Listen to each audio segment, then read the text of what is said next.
Hey everybody, Eric McClanahan here with the Nerd Initiative Book Club, and today we're talking about John Jackson Miller's Batman Revolution. This is the second book in his planned duology that takes place between Tim Burton's 1989 Batman and the 1992 sequel, Batman Returns. If you saw my video or read my review of Batman Resurrection, you'll understand that basically what Miller has done here is he's taken characters that fit within that strange, anachronistic, is it the 30s, is it the 80s, kind of Alan First snow globe of Tim Burton's Batman world.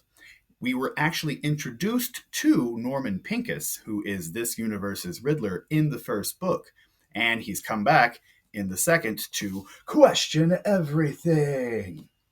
This book is a lot of fun. It's also significantly thicker than the first book that John Jackson Miller wrote. When I got the opportunity to interview him a couple of weeks back at New York Comic Con, I mentioned that right away. I said, "This looks like someone who's trying to prolong the magic because you don't want to stop writing these characters." He was like, "Guilty." But this book is a lot of fun. It's expansive. It deals with a lot more of Gotham City's underground, both figuratively and literally. Pincus is a very sympathetic character. You see why he turns to villainy or crime. I put crime in quotes because Pincus doesn't see what he's doing as criminal. He's basically seeking to enlighten. He's challenging the people of Gotham to see corruption within the city that they may not otherwise see without his guidance. But this puts he and Batman on a collision course also while they're swirling in the tornado of an underground militia that is attempting to stage a revolution, hence the title. A lot of characters come into play. What's really great about this one, I know when I talked about the first book, I had difficulties with some of the voices. When I would be reading Batman or Commissioner Gordon, I didn't hear the actors from the film.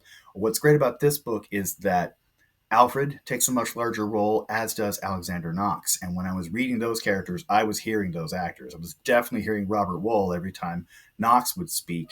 And Selena Kyle is also a larger character in this book. Thank you to my cat for reminding me about that. Um, I recommend these books if you are fans of the Burton universe, if you've read the 89 comics. If you've already read the first one, you're going to read this one. You can't just stop. But if you haven't read either, yes, Kira, I'm saying that. But if you haven't read either of them, I do suggest you check them out. Anyway, I got some other books I've been reading when I should have been reading another book. So there's going to be more of these reviews coming. If you have any suggestions and you want to drop them in the comment box, please do that. Otherwise, whenever you want to check out our recommendations of film, comics, wrestling, and books, come back to the Nerd Initiative website. Thank you guys so much. Take care.